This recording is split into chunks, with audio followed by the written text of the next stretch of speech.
very good morning and welcome back to, whoa, Anne's screen being out of whack because I was trying to build a puppy enclosure. There we go. Anne's screen is back in whack. It's me, your host, Anne, and disembodied hands, Quindy. You see what kind of morning it's been. Along with her pals and compadres in arms, Justin and John. Big thanks to John for doing me a solid last night. I didn't catch the Reaper retrospective with Ed on Reaper Live. I tuned into the VOD after, and so John brought up, some of the stuff I'd said. I was really thankful about that because I did want to be on, but then it totally got away from me, and we had stuff to do. We had somebody come over and install stained glass in our home and things like that.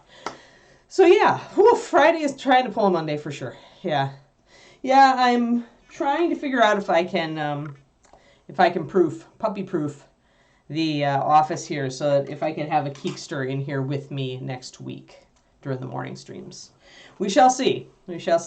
I will try to build her an enclosure that will keep her enclosed mostly. So yeah, we may have puppy in here next week. It may be hilarious. It may be me getting very upset and mad and stuffing the puppy back in her crate. It could be any of these things, people. But yeah. So here we are. We have Kitty. And we're going to do stone and bone today. Stone and bone. Ooh, indeed. I did get some green to put into the base under the tombstone, the base of the tombstone last time. Pendrake, all you do is show up for the puppy. I swear. Now, I don't blame you, and I'm sure there are plenty of streams where people show up to see the streamer's pets, so, it is what it is. There we go, and we've got focal point. So I'm going to get the stone taken care of first. I'm going to put a wash, though, on the skeleton right away so that it has time to dry. Because all the details are nicely sculpted on it, I want to bring all those out. I did realize I just forgot my palette, so 1 second.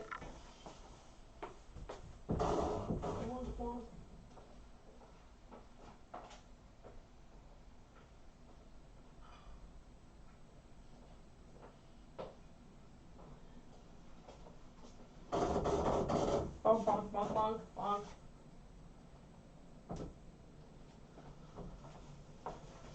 All right. But yeah, Friday is definitely trying to be a Monday in my case.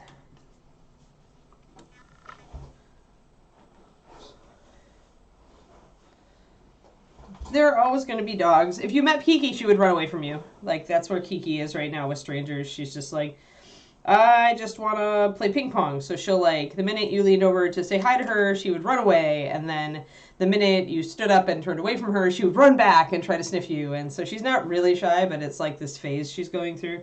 She really likes people and she wants to meet them and jump up on them, but she also doesn't like it if they approach her first. She would rather have her time to sniff them and decide if they're okay, which actually I'm okay with. So, Oh, dearie me. Dearie me. So yeah, from what I, watching the VOD, the Reaper Live retrospective on Ed last night was really, really good, and there were many cry moments. I actually had to stop watching it about halfway through just because there were too many cry moments for me watching it, and I was like, okay, I have to take a break. Alrighty, you know what? I need to clean my mixing brush. I have this terrible brush that I was going to, because my old mixing brush was pretty much down to just a few hairs. So this is a terrible brush. I won't tell you the brand because I don't want to diss the company, but it's a terrible brush. I got it as a part of a Kickstarter reward. It was just one of the things they tossed in. So I'm going to put a little bit of my Reaper Brush Cleaner and Restorer into its cap, just to keep it under control here.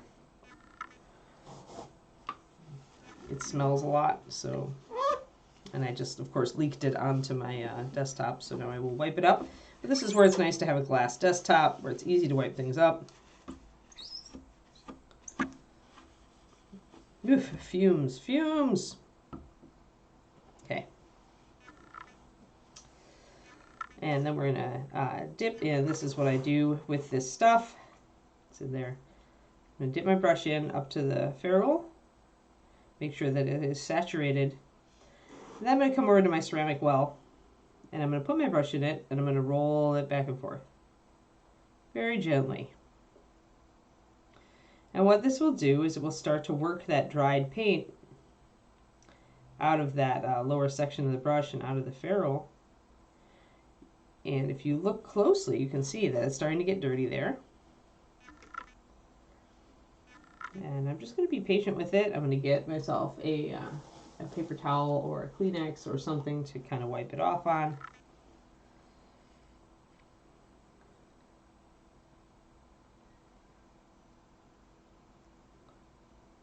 I assume weather, huh, Cranston?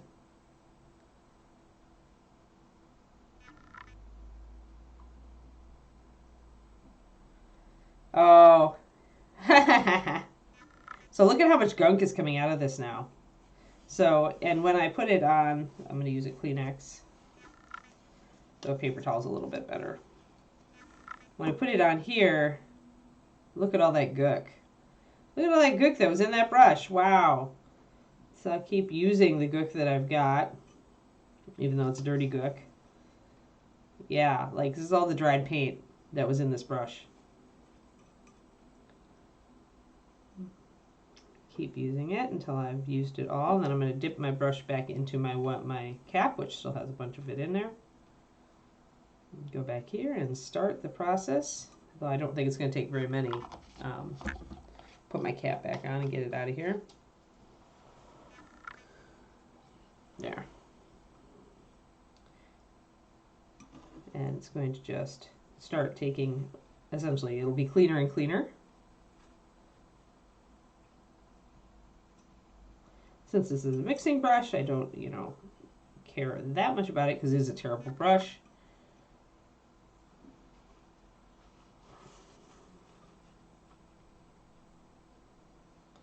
And then I'll go to water.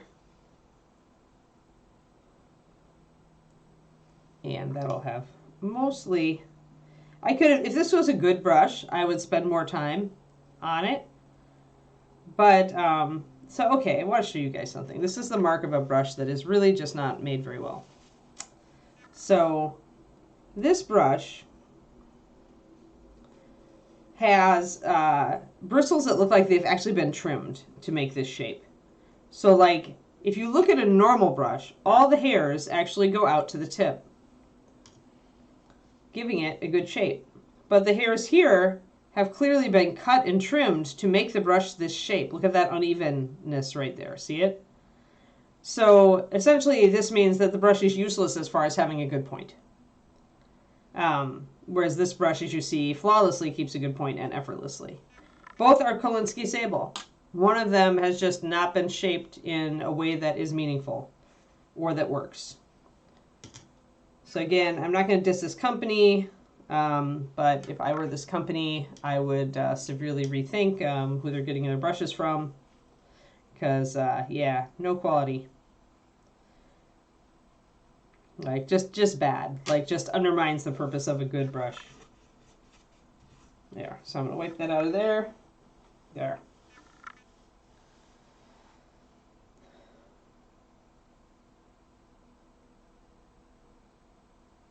Oh, Mr. Connection. I see, Cranston. Yeah, that sucks. Oh, and now I've got a big blob of stuff, so I'm going to grab a new paper, which I needed anyway. That's why I just left my old paper on here, so that it would not get goofed up. So 1 second while I remove my cleaning paper and dispose of it. And since I'm mindful of fumes, I'm also going to crack my window for a bit.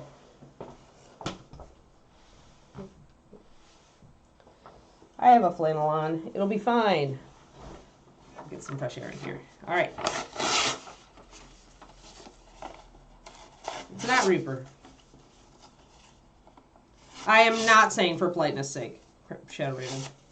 I'm not here to trash anybody's thing, but if you see this in a brush that you buy, make a note. Not a good brush.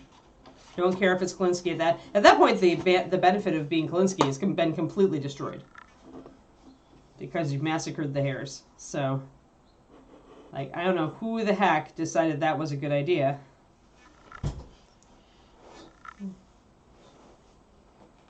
No, it's not Reaper.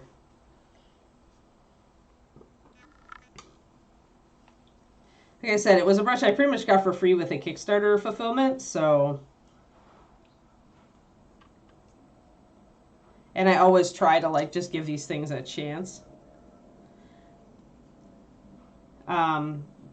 Actually, the brushes that I will say that I've tried that I got from a company that does Kickstarters, though I did not get this one from a Kickstarter, I do actually like the Game Envy brushes a bit. They're pretty good. I use them in the other room. All right, let's get some of our stone gray together so that we can finish up this tombstone. I want to put in some cracks. So we will paint some cracks into this tombstone. Yeah, it's not my job. It's not my job to trash people. Like if I were like sitting at a table with you at a convention and you asked me, I would show you, but I'm not here online to trash people. And I don't know if it's I also don't know if this is a standard thing with their brushes or if it's just the batch that they got for Kickstarter or what, you know. All right, I need stone gray. Oh, is it already here? It is already here. Yeah. And I need brown liner. I especially need to do that wash on the kitty right away, so I'm going to use brown liner for that. I might put a little bit of a bone color in it, just to make it a little bit lighter weight and not so dark. Yeah, I don't know though. Maybe I'll just do the brown liner. Oh, nice silver hair. Sweet. Yeah. Yeah, you didn't miss anything. We just did a little brush cleaning thing. I have a mixing brush. I have a brush that's very bad, and so I'm using it for a mixing brush, and it actually was getting globbed up a bit too much, so I want it to last a while even as a mixing brush, so I took a few seconds to clean it. All right, so we're using stone gray, brown liner, and we're pretty much using mixes of these, and then for our highlights, we are switching over. We're using some brown and some Cairn Stone, which is a great granity color from Pathfinder line.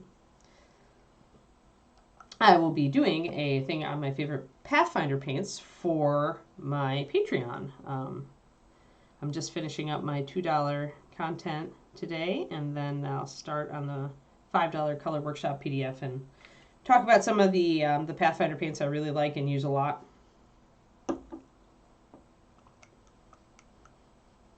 Thank you for the blurb there. There's my Patreon. Yeah, it's like there's always those companies, right, Miss Imp, but I just don't want to. I'm not gonna. This is a Reaper stream, and it's not about trashing other companies. Period. It's just the way it is. I'm too classy for that, folks.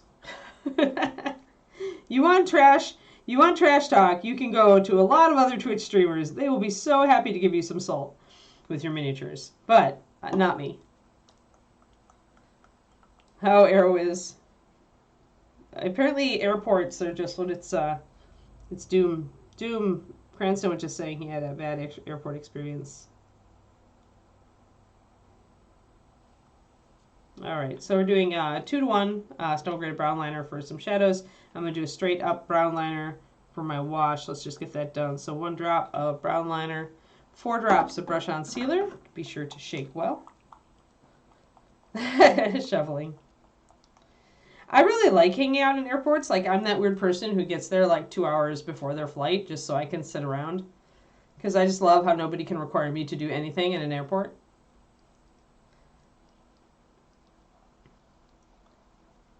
I'm actually looking to give up a fair number of my dog club responsibilities this coming year. Because that's a lot of the interruption in my day and stuff. And I think I'd be a happier person if I just stepped back and let some other people do the work for once. I was one of the people who actually formed this Shiloh Shepherd organization. And it was a lot of work. So I kind of want to step back and let the youngsters have it. Go for it.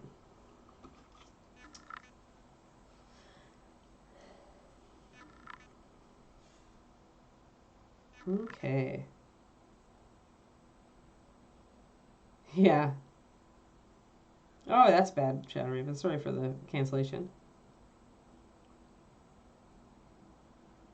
Wow. Yeah, sometimes if I'm relying on somebody else for a car ride to the airport, I will absolutely go like 3 or 4 hours early if that fits their schedule because I hate to be a bother. Alrighty. Got this wash all done. You can see like the consistency of it. It's a pretty lightweight wash. It's easy to tune these with the brown liner. You can just do little bits of it until you get, if you want a darker wash.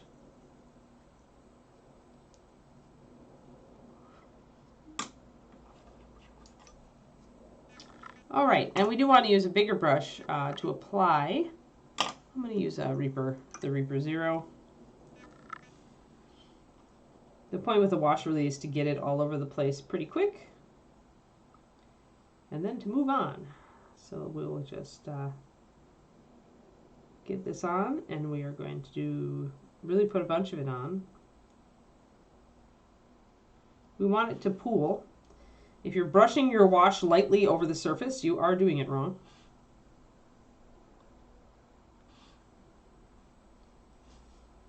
I'm going to keep the back of the kitty pretty dark too.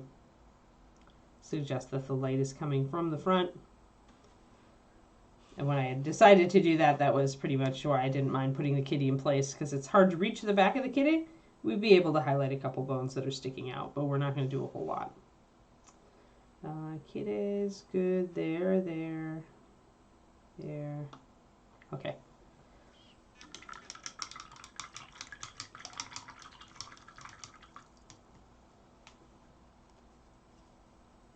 Yeah, airport food is expensive, but it's also special and something I don't get a lot. So, like some of the restaurants there, I don't get to otherwise. So, I don't mind. All right, gonna thin down my other mixes. Gonna go around a 2-to-1 or a 5-to-2 with my other mixes, or a 3-to-1. 3-to-1 at most.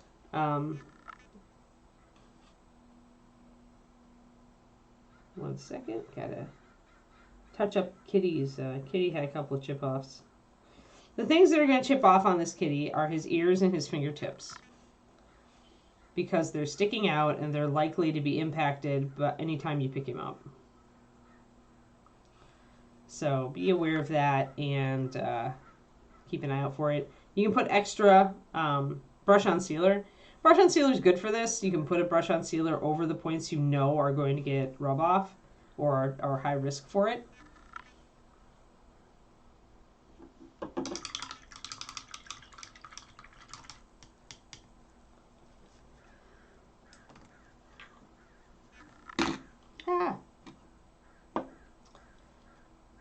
So I did get on the Minecraft store and order something for my nephew yesterday. Hopefully he's not watching, so he's not going to be spoiled. But it's the cutest thing, and that if he is watching, that should make him run in fear. So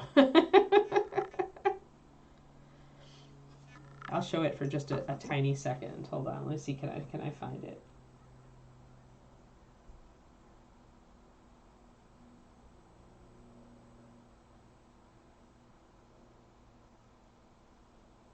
Do a quick Google search. Find the picture.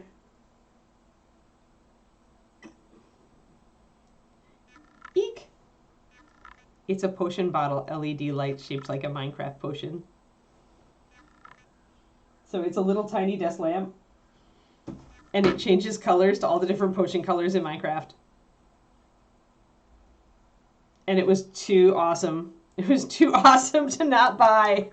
All the rest of the stuff I was looking at that were bestsellers, I was like, meh, meh, meh, meh. But you know what? I knew so many kids, like Graham is going to be in college in a couple of years, right? I knew so many guys in college who had like those little novelty lights, like just like lava lamps and crap like that, right? Just to put some light on in their room when they didn't want a full light. So, and he loves Minecraft, so I figure he'll get a laugh out of it at the very least, and hopefully it will come and live on his desk. Get this last shadow mixed up for my stone. I also need my greens.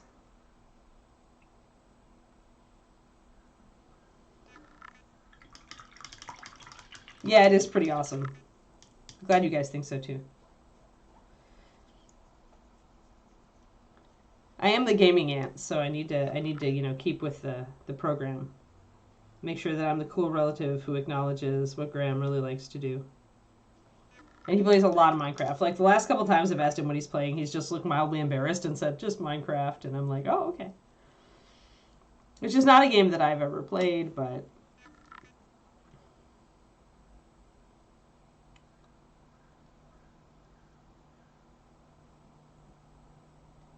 Oh, yeah, I missed him. Yeah, some of, like in the DFW terminals, it really varies. Okay, let me get some of this, some of these crazy colors out of here. I've got all these different greens sitting around from yesterday. And, they really need to be over here. There we go. But I do need a color for my lichen, and I couldn't find my grave bloom the other day, so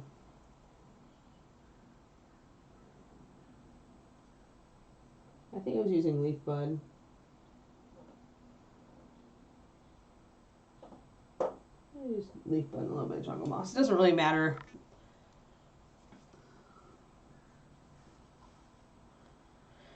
Yeah, I mean, you can get a lot of mileage out of cheap synthetics if you want to. I just recommend keeping a Kolinsky. Either keep one really nice, fine synthetic, a better quality synthetic for details, or and just use it for details, or keep a Kolinsky for details.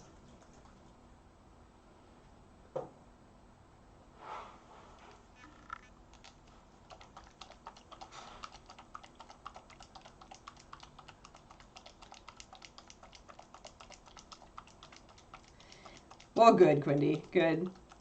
So we've got, there we go. We've got Shadow Raven weighing in on the geeky lighting and Quindy on the Minecraft. So I will assume that my choice was good then. Yes. So hopefully that should be here by middle of next week, and I can get the box together and send it out and be on time for Christmas.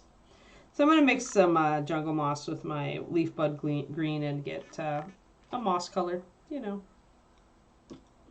like you do. Jungle moss is a good color. Like I used to use swamp green a lot for the dark greens on this stuff, but jungle moss is a really good color for like the water staining green mossy type of look that you want with a damp moldy graveyard. So that's 9082 jungle moss.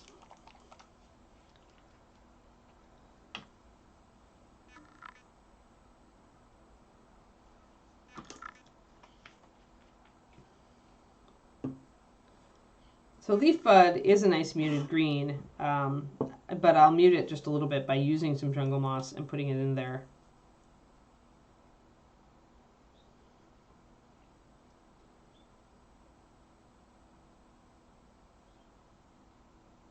I figure Graham's been into it for a couple of years now, so...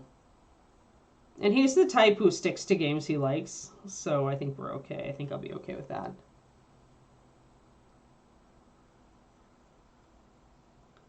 I'm mixing up my jungle moss for the darker greens, and I am kind of interchanging the two, like putting a little bit of each in each.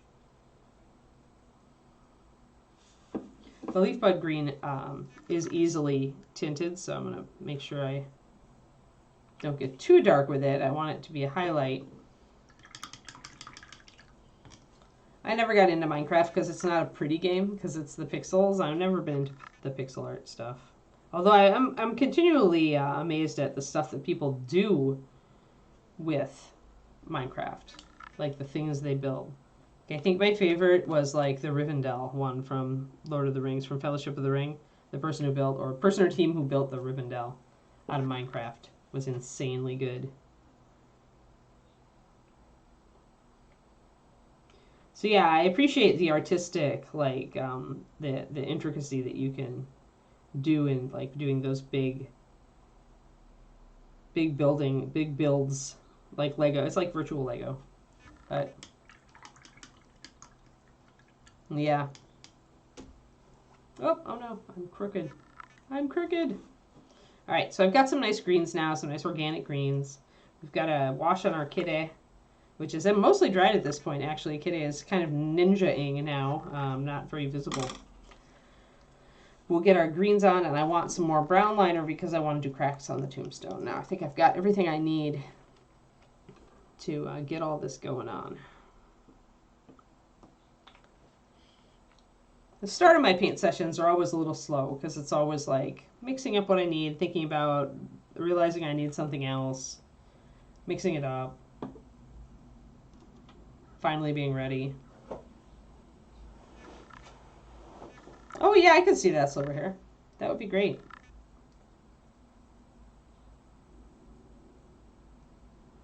I mean, if you can gamify the learning, like, that is the win.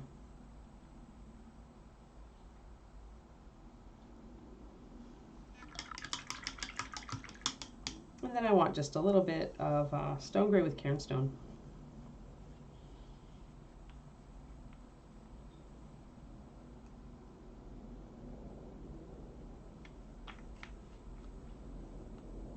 Yeah, gaming and badges, exactly.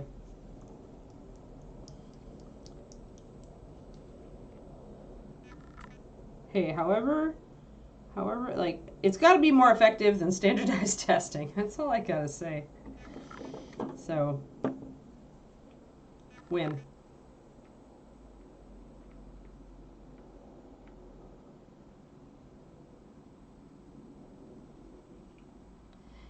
Yeah, so essentially what that says to me, Shadow Raven, is that your motivation in playing is probably different than the people who I know who are really into Minecraft, and who stay there for years. The people who I know are really into Minecraft like to build stuff with it.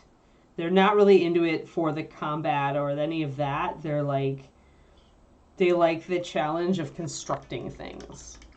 Like Lego, right? It's like, it is virtual Lego in a lot of ways.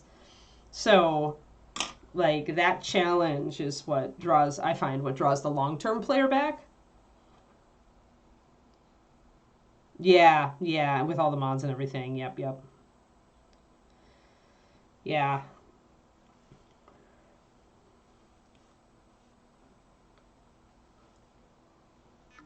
So that's really cool. But it is, I mean, everybody's got a different, it's like playing Skyrim. You get the same thing. You have people who are like, the completionists love it because it gives them all sorts of crap to do in the big sandbox. The explorers love it because they can just explore the sandbox and do whatever they want. You know, the people who like the RPG love it because it's got a good storyline. It's got several good storylines, right? And it's just so big, and it had so much going on. And so with Skyrim, I think its popularity was that it appealed to so many different people. And then it had dragons.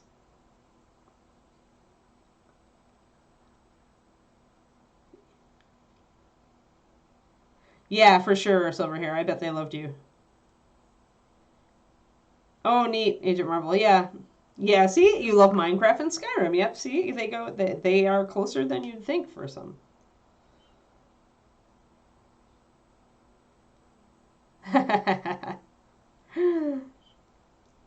No, I'm with you though. I mean, Shadow Raven. Last night, for the first time in a long time, guys. Last night, I only wanted to paint. Like, I looked at the computer and I was just like, no, not really.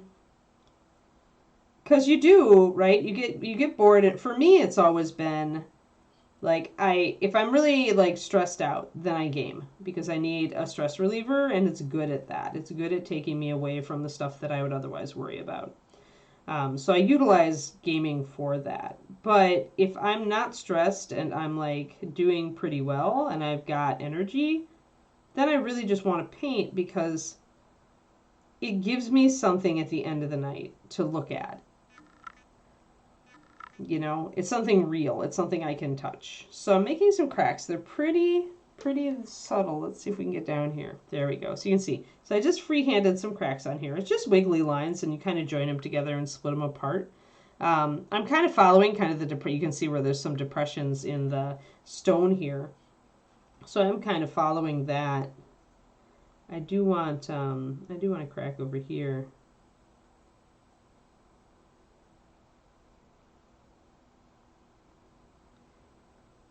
And I'm trying to make them pretty thin lines, and I'm not making them super dark either. I don't want them like super gaping holes.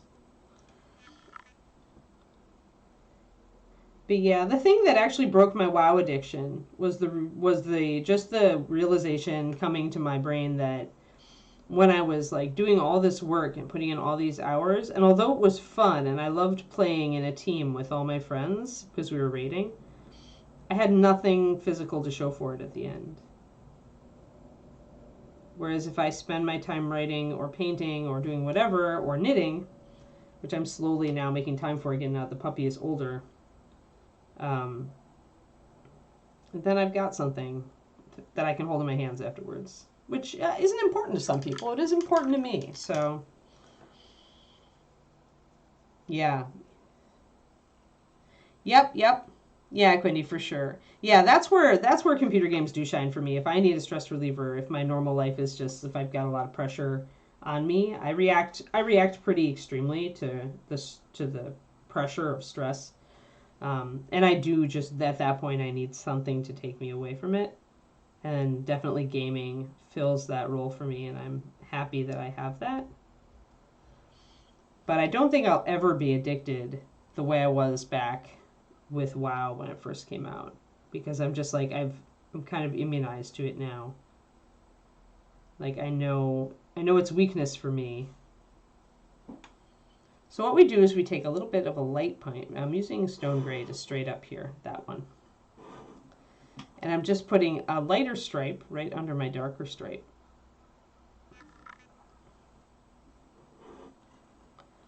Hey there, Caliblum. Yeah, this is actually it's Reaper's Reaper contrast paints, like their equivalent, they're super washes is what they call them.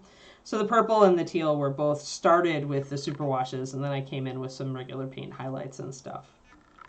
So yeah, this is our Necromeouncer. He's got his little undead friend here. We just put a wash on, and I'll be doing some bone on that later. But right now, I'm putting some cracks on this tombstone because it did crumble away down here. So I wanted to suggest that the rest of it was actually a bit ruinous.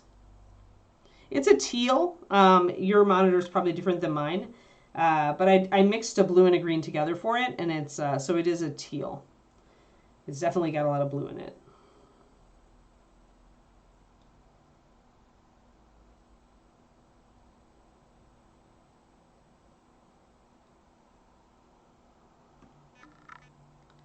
Get those little lines down on the bottom of your crack, or what actually, when light is coming in, it catches the lip of the bottom of that crack, and that's what makes these look 3D.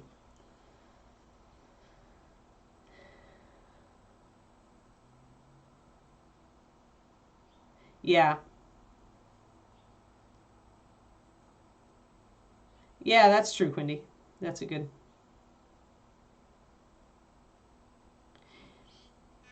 Yeah, if you want our single pigment colors, those are the clears, Calibum. So Reaper has had single pigment colors for a long time because I understood their utility even if nobody else did. So we do have the clears, and we also have the oxides. The oxides triad came out when the last Kickstarter stuff released. So we have oxidized red, brown, and yellow. So you can get our pure black and pure white are the pure pigments, black and white, and then the oxides are later, much later in the series. So oxide yellow, oxide red, and oxide brown are going to be 9331, 32, and 33. And they're single pigments. And then clear red starts at 9094, and there's a succession. Some of those are dual pigment. Like the purple is of necessity because we didn't have access to like dioxazine pigment. So the purple is of necessity a blend of pigments, but they're all very bright. They're very intense. The red and the blue are single pigments. And the green has a slight, because phthalo greens have never sold well in the history of Reaper. I've tried so many times to put out a phthalo green and nobody wants it. So I had to shift a little warmer. So it does have a little bit of green shade yellow in it. If you want something that's really close, Pathfinder took the chance because they hadn't learned the lesson. If you want a phthalo green or close to it. Tianxia Jade is the closest one. 89518. But yeah, for mixability, like if you want those, I have a set of 20 colors and I can paint anything, like that's, well, yeah, but most miniature painters don't. The reason is it's not a straight up blue or a straight up green. It's a very minty green. And I can tell you from experience that warm greens sell better, and there's a whole bunch of like weird color things where the marketing, like, people just do not like a certain shift. They don't like indigos. They like more straightforward, warmer blues. They like warm purples, but not cold purples. Like, I can give you sales data on this. It's kind of crazy, but yeah. So I gave up trying to put out I think I did do a clear phthalo blue, clear phthalo green for ReaperCon, but I bet they didn't. I bet they had stock left over that didn't sell because they never put out those colors. Reaper never put out those colors afterwards. So the best I could do was to give people like a limited shot at them as a paint line designer, but it's up to the company what it puts out. So.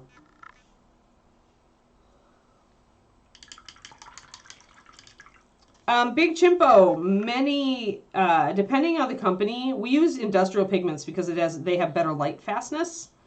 And because we're using industrial pigments, there are some artist pigments, they're very expensive, that no industrial pigment company utilizes just because they're just so expensive that no one would buy it. And also, like, in industrial uses, purple is not a common color. So things like dioxazine, naphthol red, a real cobalt blue, stuff like that. That was not something that I had access to as Reaper's paint line designer because we used one company for our pigments, and that was a company we'd had a relationship with for many years. Burnt umber is another one. I couldn't get any of the traditional artist pigments. But what you're going to find now, if you look around now at even the regular like Liquitex and other companies like that, is as they go away, because those pigments are expensive and they're only getting more so. And so you're going to start seeing a lot more of cobalt blue hue. When you see the hue on the end of it, that means it's just made to be a color equivalent without actually using the actual pigment. You're going to see more and more and more and more of that because industrial pigments are more light fast and they also are formulated for better coverage. So when you go away from cadmium and you're looking for some sort of solution that's non-cadmium, you go to the industrial pigments. You're looking for the high-density pigments that we actually used in Reaper when we launched our HD line, and also in Bones. So hopefully that's educated. That's has educated you a bit.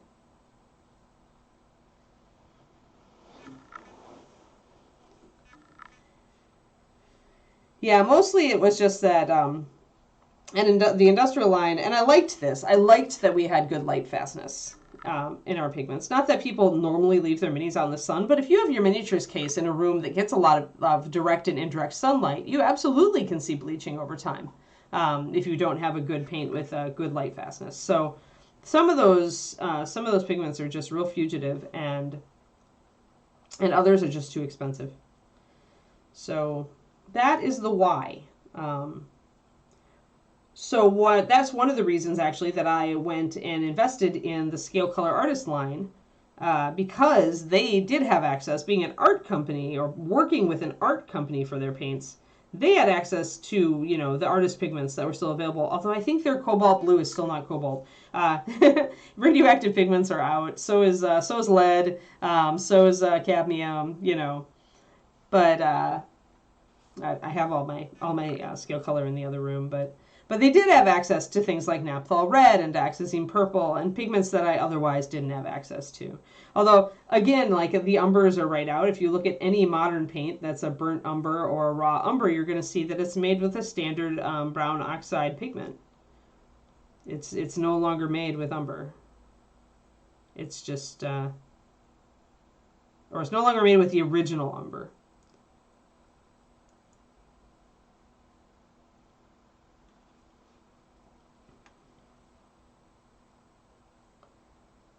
It's a different one. Yes, when pigments fade quickly, the word is fugitive. Or when they, if you wash them and they wash out very easily, that also fugitive. Yes, that is an actual term.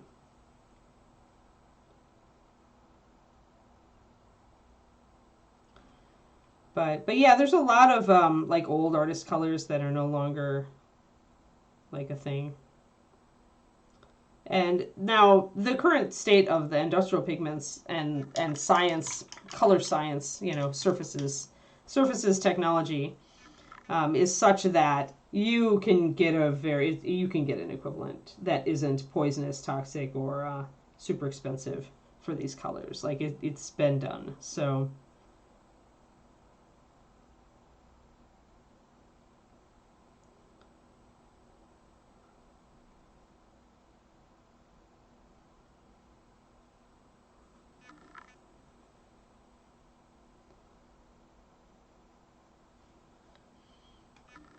you can interpret that however you like, Shadow Raven.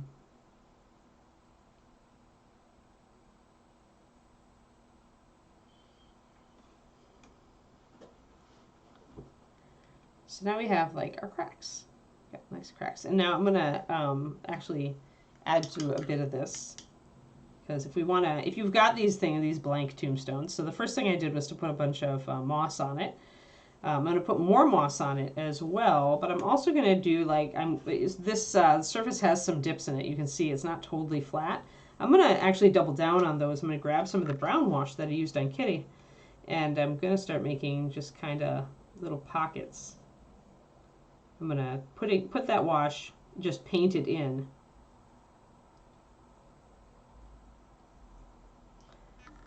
And create some variance in the surface. And I can grab my my stone color and kind of stipple that in at the edges to interrupt that a bit.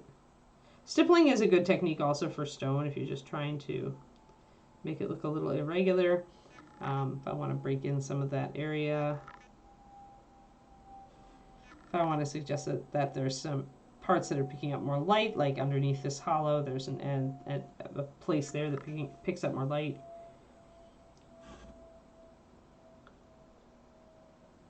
You can like have as much fun with stuff like this as you want. Some people are bored with it already and they just paint it like a blank tombstone, but you are losing out a little bit on fun stuff. Oh, yeah. I was a brush licker for a long time, Color Blom, and then a friend of mine had some serious health issues, and the only thing they could think about as far as a cause in her environment was her painting hobby, and so whether it was true or not, I broke myself. I forcibly like applied myself and broke my brush licking habit. Just can't do it.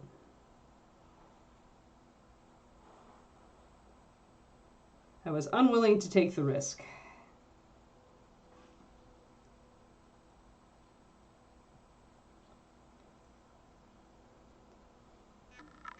So we're just putting a little bit of extra shading. And that makes that surface look so much more interesting.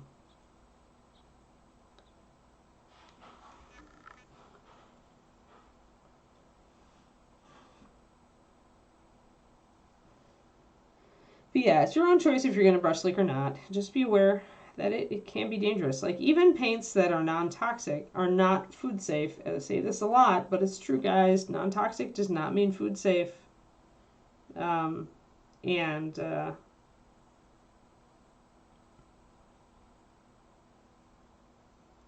you just also never know what's in there. Like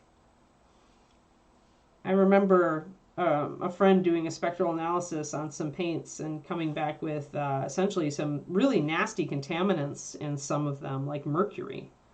So even a paint that might be marked non-toxic, if they source their pigments from somewhere that's not, doesn't have real high safety parameters, it could be dangerous. So just watch yourself. Take care of yourself, folks. it is possible to kick the habit. I did it, so.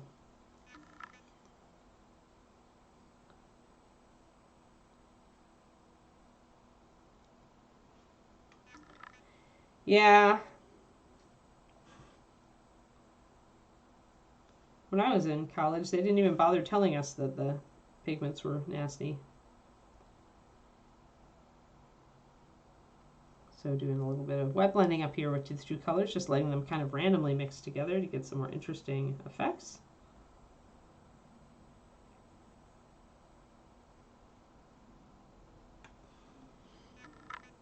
So now we're finally getting some good dimension here.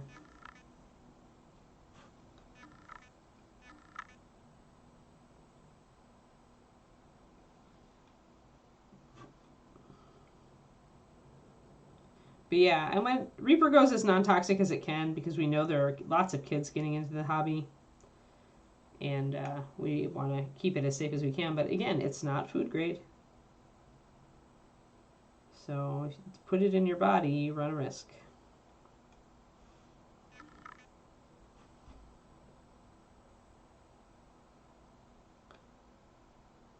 Trust me, there are other ways to point your brushes.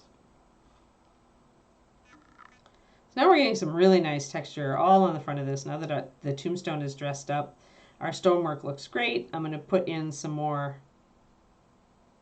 I'm going to put in some more green, probably in these little notches.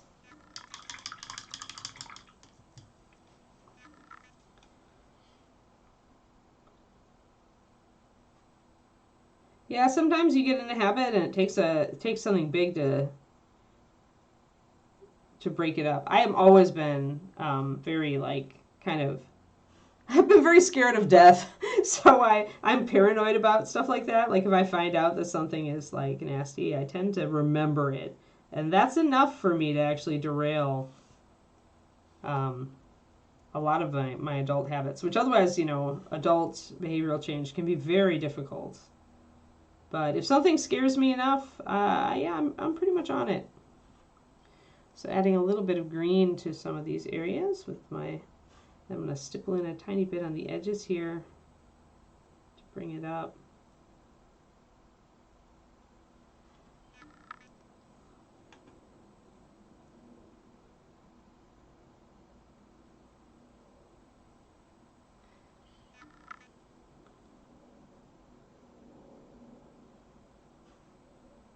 Was that when they were using the cobalt to treat cancer, the Radium Girls thing?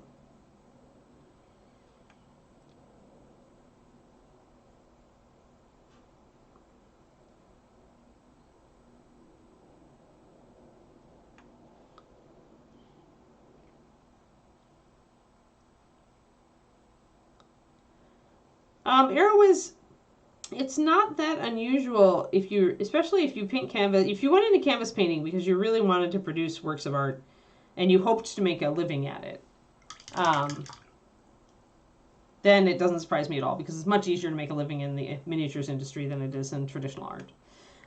Otherwise, I find that people who enjoy art generally gravitate to a bunch of different things. So, I mean, I also gravitate to other artistic pursuits, and miniatures is just where I kind of settled, right? So, radium to paint. Oh, right, watch faces, right. Yeah.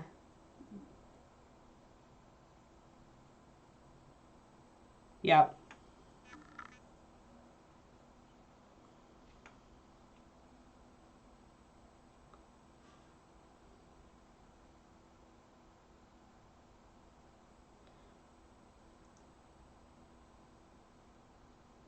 So I'm just going to stip a little bit of my dark green on the face of the tombstone as well. I don't want it just in those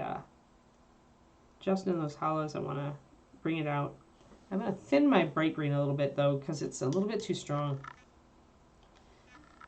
Yeah, so just be careful, folks. A lot of things today have that non-toxic label, but they are assuming you will not put it in your mouth when they put that label on that. Non-toxic is a purpose-driven designation.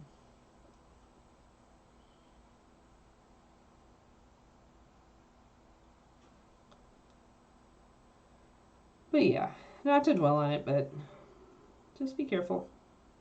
Be careful, there is only one of you.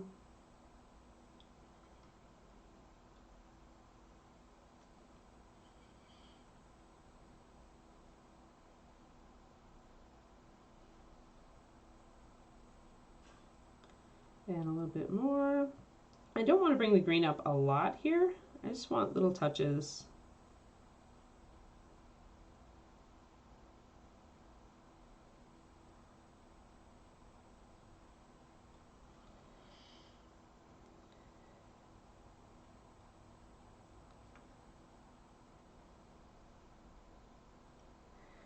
Silver hair, I had hoped to attend Adepticon. We've got to figure out where we can, when we can take care of the puppy.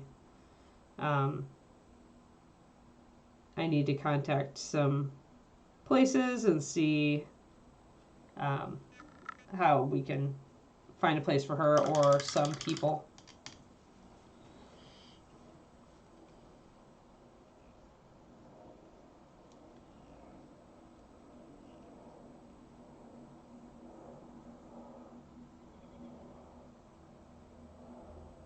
I never teach at Adepticon, Silver hair. I'll be honest with you guys. Like, lately, teaching, I'm not enjoying it as much as I used to. In-person teaching, I mean. It takes a lot out of me, and, like, it's stressful to me. I'm always worried, you know, are people learning? Did they get anything out of the class? I'm not a person who likes to do handouts, and that tends to get me negative, like, feedback. Because I do so much stuff for the Patreon, right? And it takes a long time to do PDFs. Good ones, anyway. So I'm slowly kind of drifting away from teaching in person.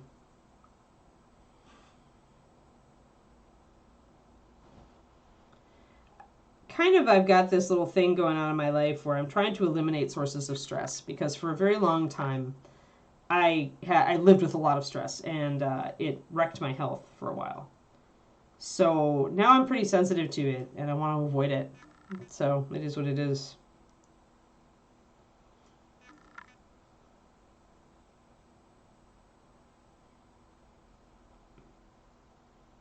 Yeah, I really enjoy streaming. Like, I enjoy streaming, I enjoy my Patreon, I enjoy doing video. Like,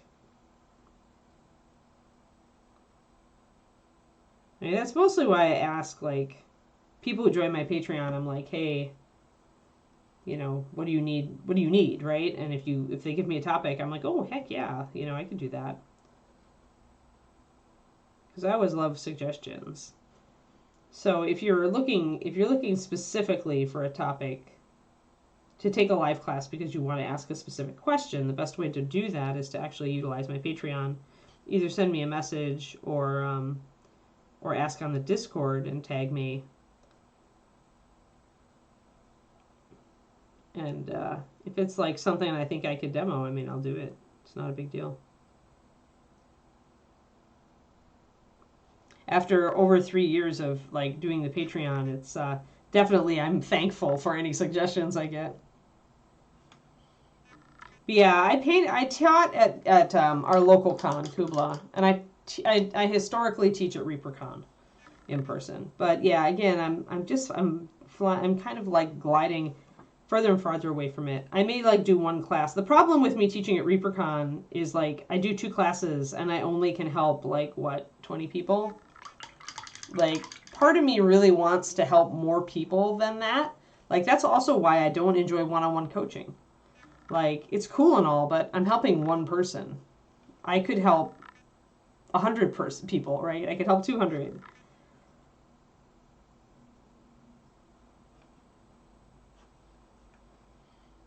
So I think that's why I find the Patreon rewarding, because I feel like I can reach out and help a lot of people with every post. And conventions being more stressful, and then, you know, not being able to help as many people. I actually enjoy sitting at the artist table and just fielding questions more than I enjoy teaching. Like, because it's not like I'm shy. Like, you walk up and ask me a question, I will happily spend some time with you talking about whatever you have a question about. Right, Caliblum, right. Yeah, it's two different, everybody learns very differently. We all have very different ways of taking in information and processing it. And so I can totally see like some people. I personally am like you. I am a private learner. I prefer not to take workshops and classes unless there's a very specific one with an instructor that I really want to hear from that gives me a benefit I can measure, and then I'll do it. But otherwise, I far prefer self-guided learning, so I'm very much in your court.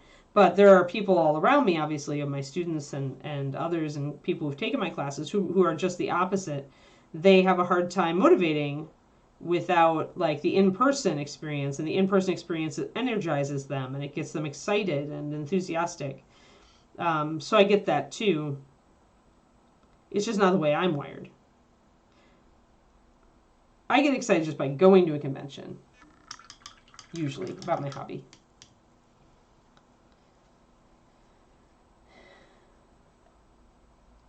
Yes, there are people there. Artist Row is nice because it's like just long tables where the artists all sit and you can just wander through and it's typically not very crowded. A lot of people are kind of silly and like, oh, I don't want to bother the artists, but we're there to be bothered. Like we really want to talk to you. We want like Artist Row is where we engage with our fans, and so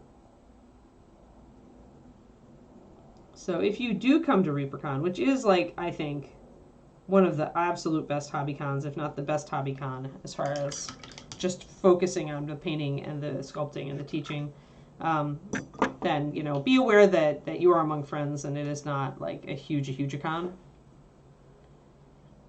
And you can we have so many Reaper fans who are like you, Celeblum, who like and who just don't want all the people, right? But they like to come to ReaperCon because of the camaraderie and because of the classes, and so there are a lot of people who will just kind of go, I need a break, and go up to their hotel room for a while.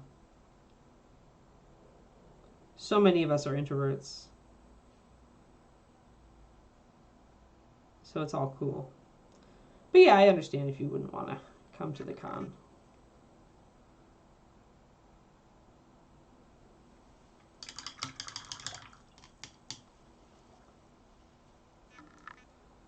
But yeah, ReaperCon is a relatively small con still. Just over 1,000 people, I think, still.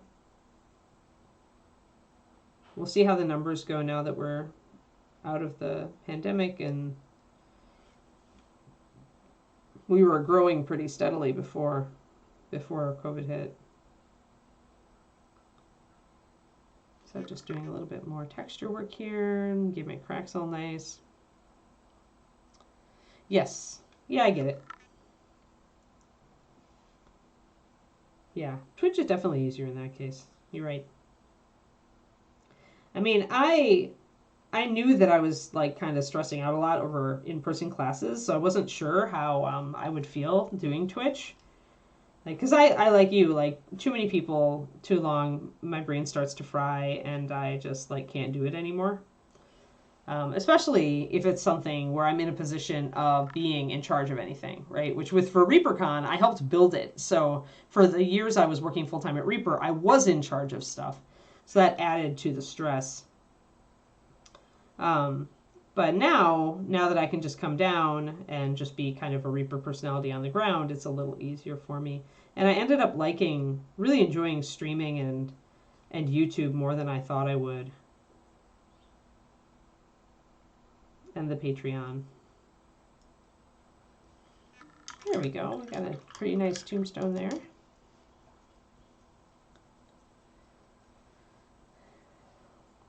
That depends, though. Grand Oracle, right? Some people just enjoy digital communication. And it is nice. It is nice to like my dog friends. It is nice to see them in person if I can make it to the national show, right? But I also just enjoy interacting with them over texts and stuff. But I like the digital medium. Like I like corresponding in type in written words more than otherwise. Far prefer. Like I will prefer writing an email over a phone call any day.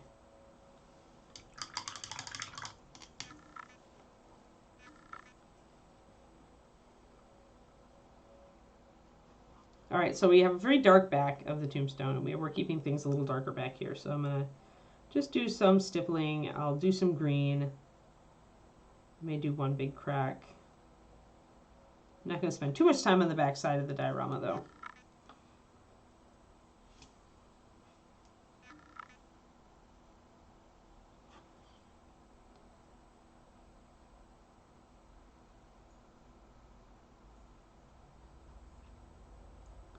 So a little bit of stippling just brings out some rough texture, gives it a little bit of personality.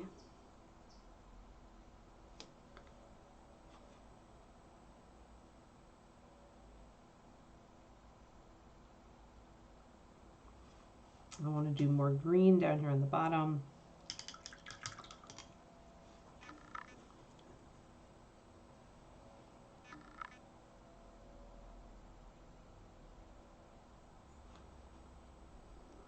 And I think probably the best place to do a little crack is going to be in here.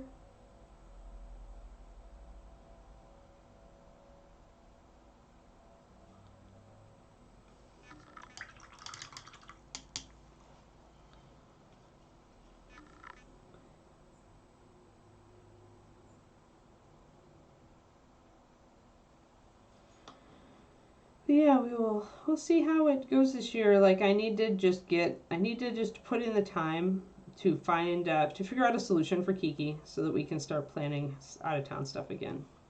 I was planning to go to Adepticon this year and to do Golden Demon.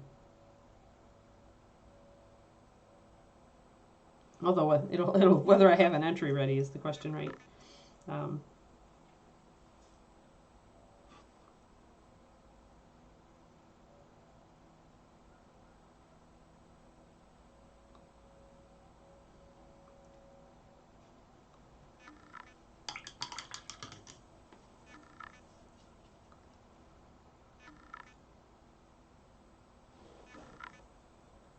I'm gonna put. I decided another crack in here.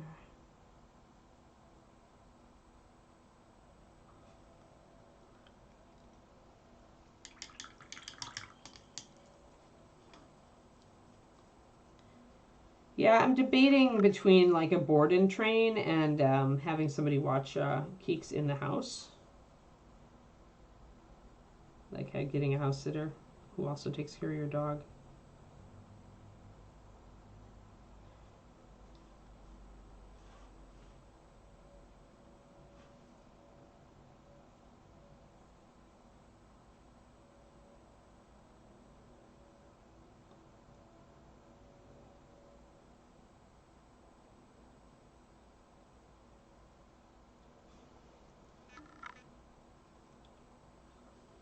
Alrighty, let's get some greens on this.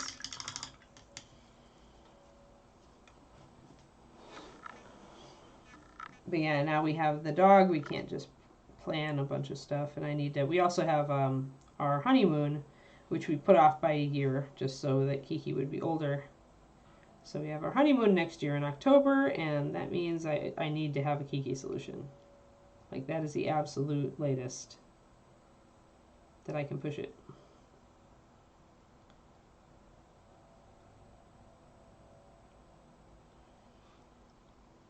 Get some nice green tones in here.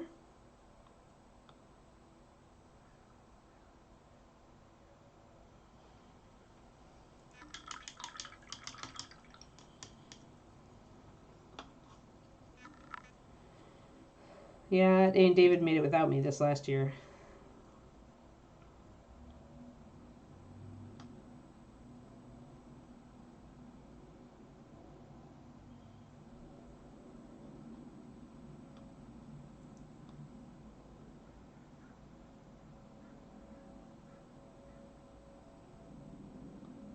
I already have so many things that are piled into the fall, though.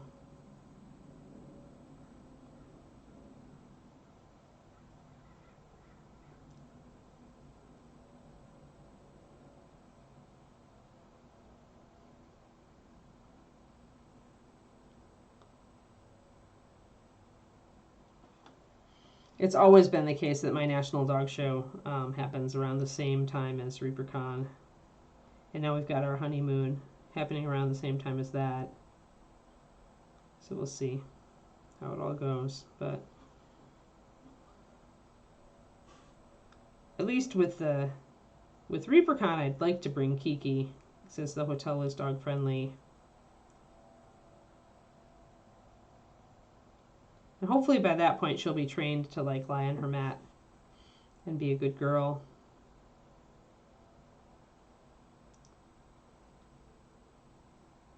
I'm just adding random little, kind of randomized little bits of green here and there, just to bring in that feel of the moss. Again, you could use flock or really fine sand to put the texture in if you wanted to. Be careful though, at this scale, you really would not see a lot of built up texture for mosses and lichens necessarily. So it's easy to go too heavy handed.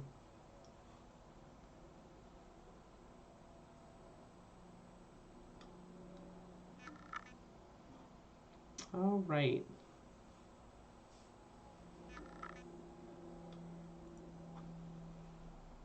Pretty good. I think I want a little bit brighter light under the, well actually no, that'll be the back of the stone, so I don't want lighter under the crack. I do want a little more stipple on the base though.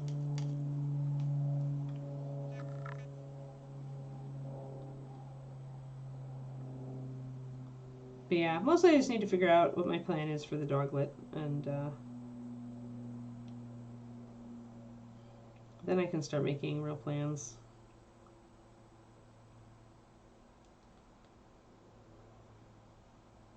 And I probably need to do that sooner rather than later.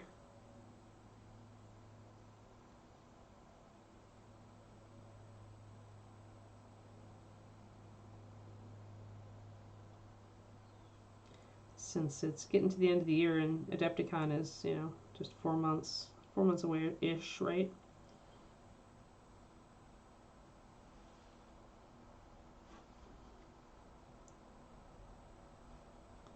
Alrighty, that looks pretty good.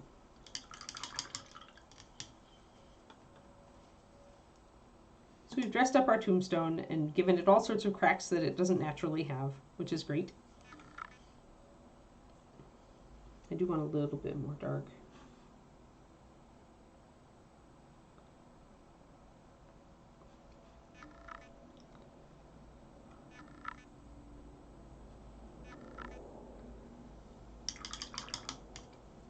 Alrighty, let's get some bone colors and throw some bones on this kitty.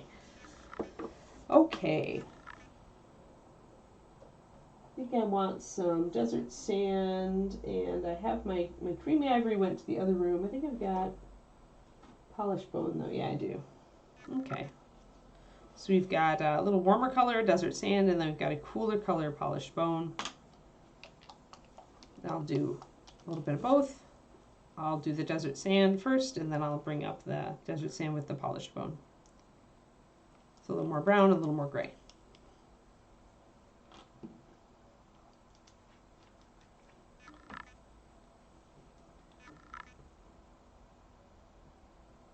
I like desert sand as a warmer bone color, and it works really well. It works well with creamy ivory or Osirian sand from Pathfinder. But it also can be okay with a lighter gray. I could also just add white to the desert sand if I decide not to use the polished bone, which I might do, we'll see. But polished bone is that color right there, just kind of a buff color. A grayish beige, which is great for bone.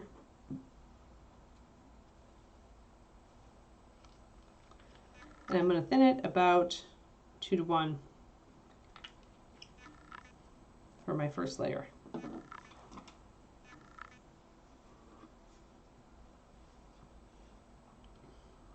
But yeah, everything is coming up now. We just need the little undead kitty. We'll see how well this plays with everything and covers.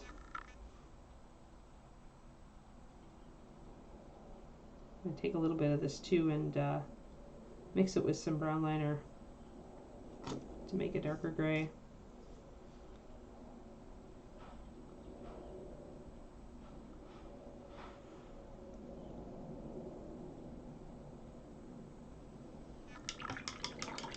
and what that looks like. It is a lot like our stone gray or weathered stone. I mixed a little brown liner with this and got that.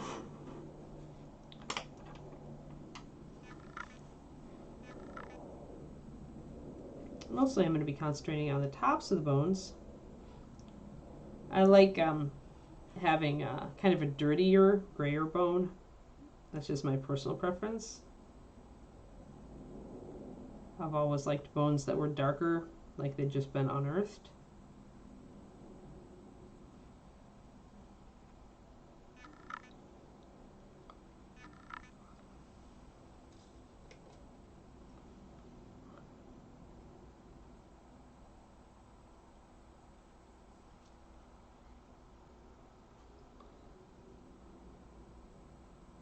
A little bit on that desert sand there on top of the skull. We might actually only need to go up to desert sand. It's looking very light against this dark base coat.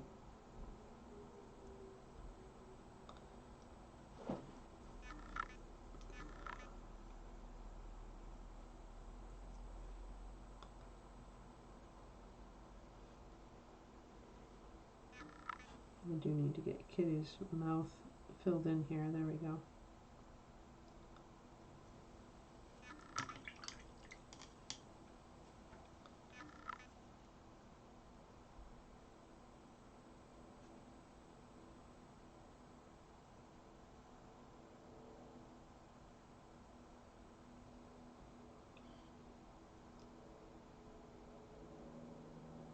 Yeah, it's nice to go to Adepticon just because that's where David and I started dating. So it's kind of our date-iversary. And there's a fantastic Chinese restaurant in Chicago that we like to go to.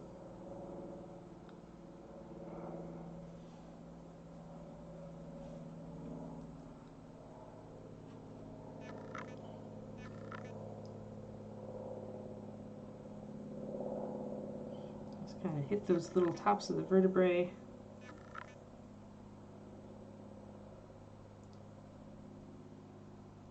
And then the little shoulder blades.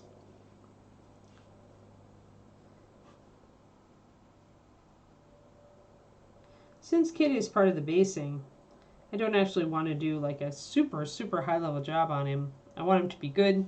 I want him to show up, but I don't want him to distract.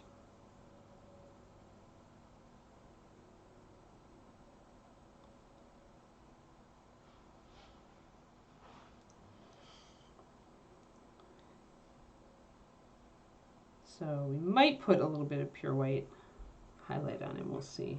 That's very distracting when you do that. So I'll just assess as we get closer and we continue to bring up his highlights. It may be that the desert stone or desert sand is light enough to carry.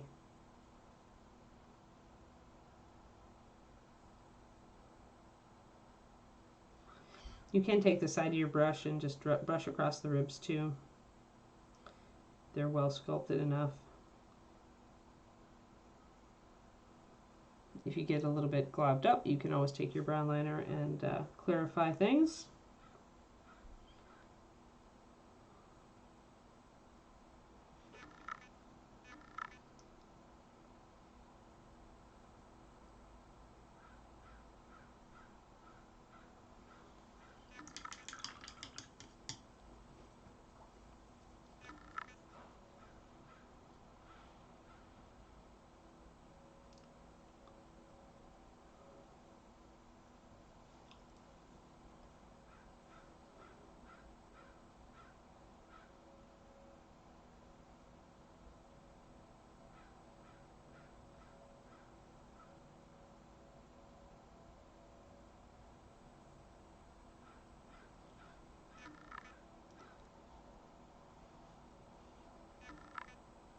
Got a little bit patchy here.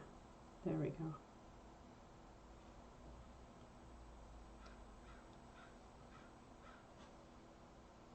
And all these little bumps on the top of the vertebrae.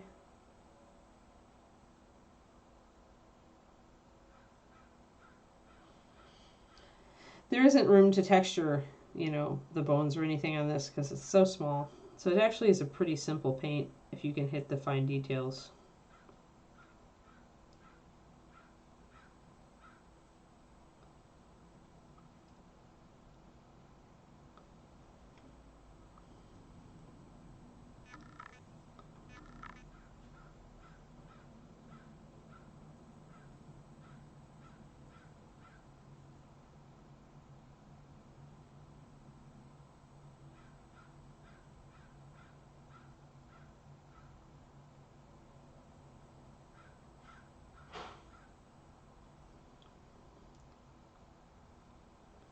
There we go. So we got some highlights on top of the little rib cage and the little skull.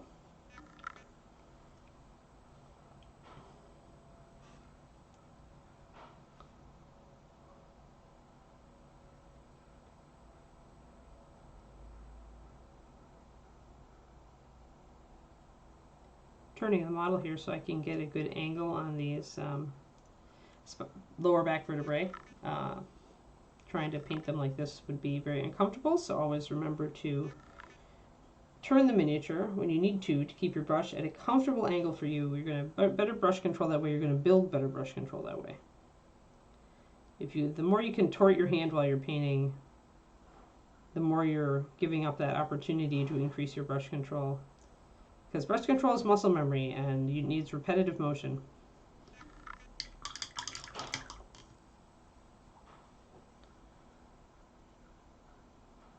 Everything Quinty. Funny Crowley. I'm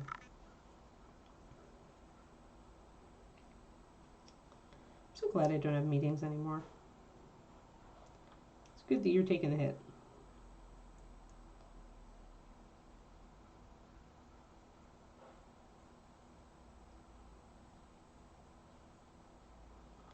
Kind of happy I only run a Patreon and not a department anymore. She deserves to be freed. I'm a chiropractor. Funny Big Apple. Yeah, have a great weekend, all. I think I'll be streaming tomorrow, but I might not be because we have a lot of Christmas stuff to do this weekend. I'm not sure when and where and how, but we have to get a Christmas tree. We have to do shopping for David's parents. We got a lot to do. So I'm going to try to be on tomorrow afternoon, but if David wants to go and do Christmas errands, I might get pulled away. So you'll see the Twitch notification pop up, or you can just pop over to twitch.tv/paintingbig somewhere around 3:30 to 3:45 USA Central Time. And if I'm on, I'll be on by then, but for sure. And if I'm not on, you can assume I've been dragged away by the holidays, kicking and screaming.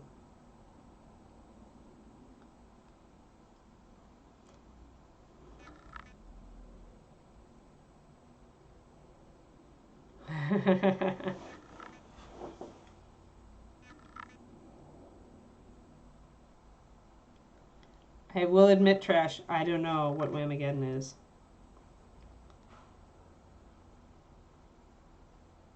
I am not a media absorber. Oh, we're gonna get a real tree, Pendrake. Timber tree. I like to support the Christmas tree farms because they plant trees.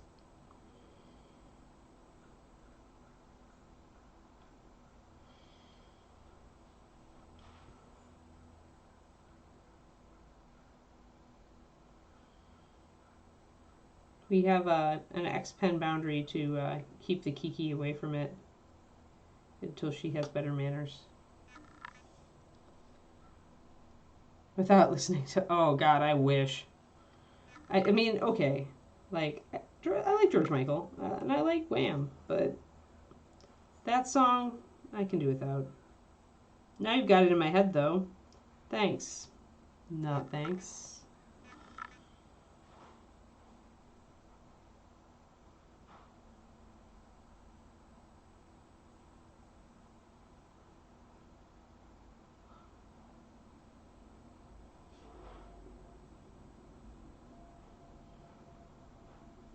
Little kitty tails. Yes, so if I get a choice, I absolutely could go without listening to that song, Trash. However, you know, it attacks you at places like the grocery store, and you've got no choice.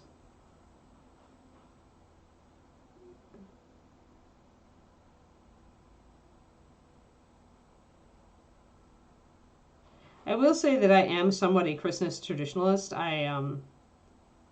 I don't like a lot of modern Christmas music. Or it's not my preferred Christmas music.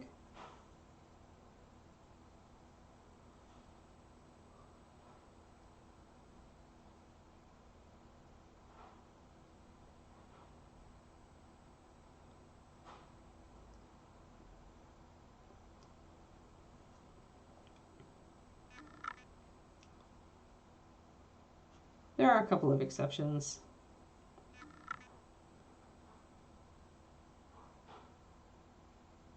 No, it's if you've managed to successfully avoid it for 4, I think you can take the hit for the 5th, huh?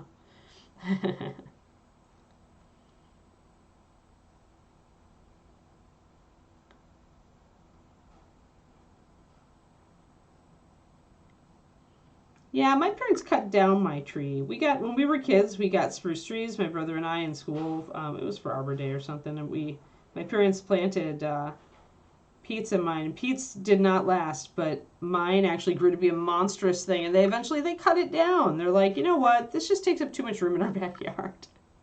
And now they sold the house, so it's like you could have at least kept the tree.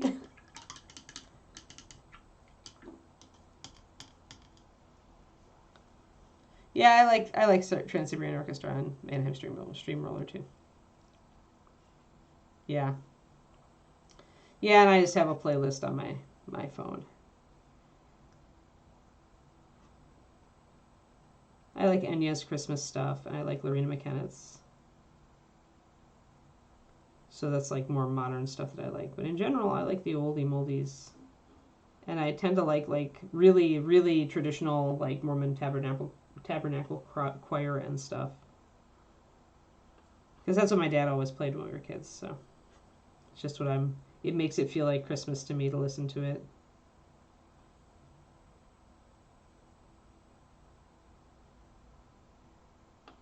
Little kitty toes. Gotta get the little kitty toes, guys.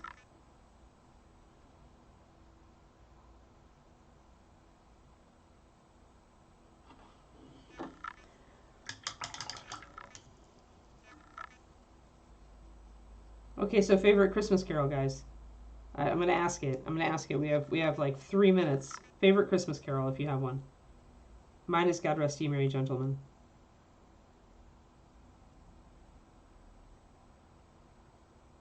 Probably followed closely after by the Bell Carol. Carol of the Bells. Yeah, there you go. Hey, Kellerbrum. You and me.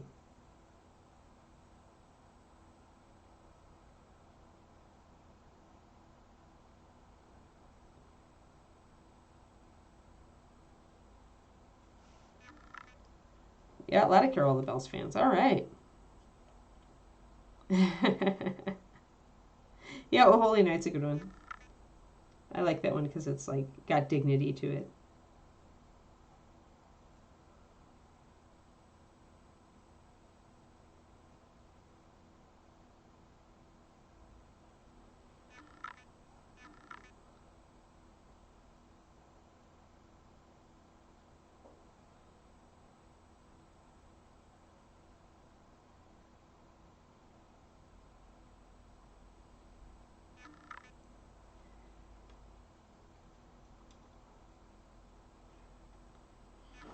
You don't even know my name, huh? I did a lot of choir when I was younger, so I learned them.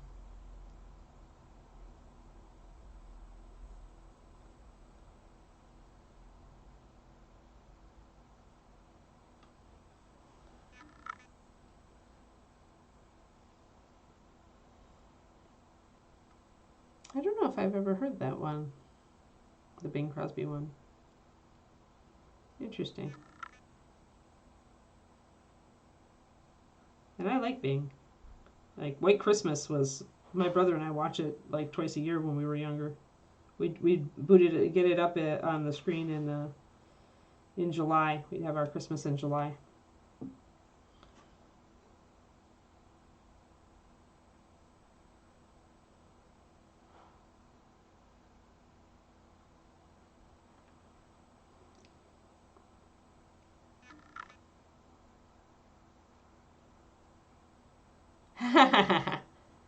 The Muppet Christmas Carol.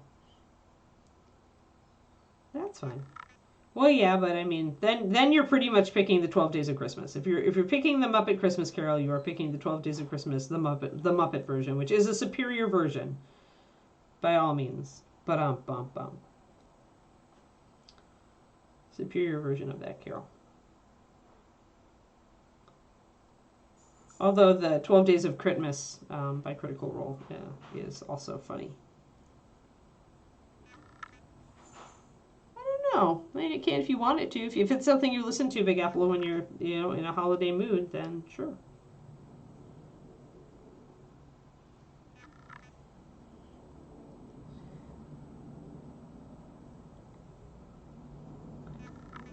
I'm gonna do a little bit of highlight back here. And we need to also get this side of the face, just that cheekbone.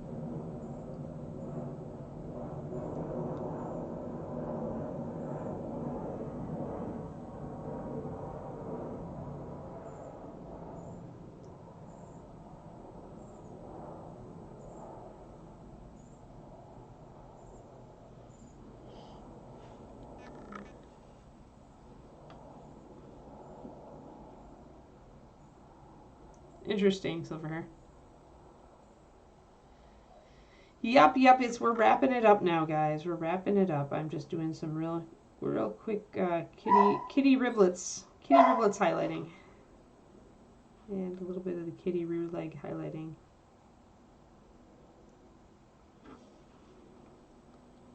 There. Kitty is pretty. Yeah, Kitty shows up. All right, let's back out. And here we go. All we need now is grass and leaves.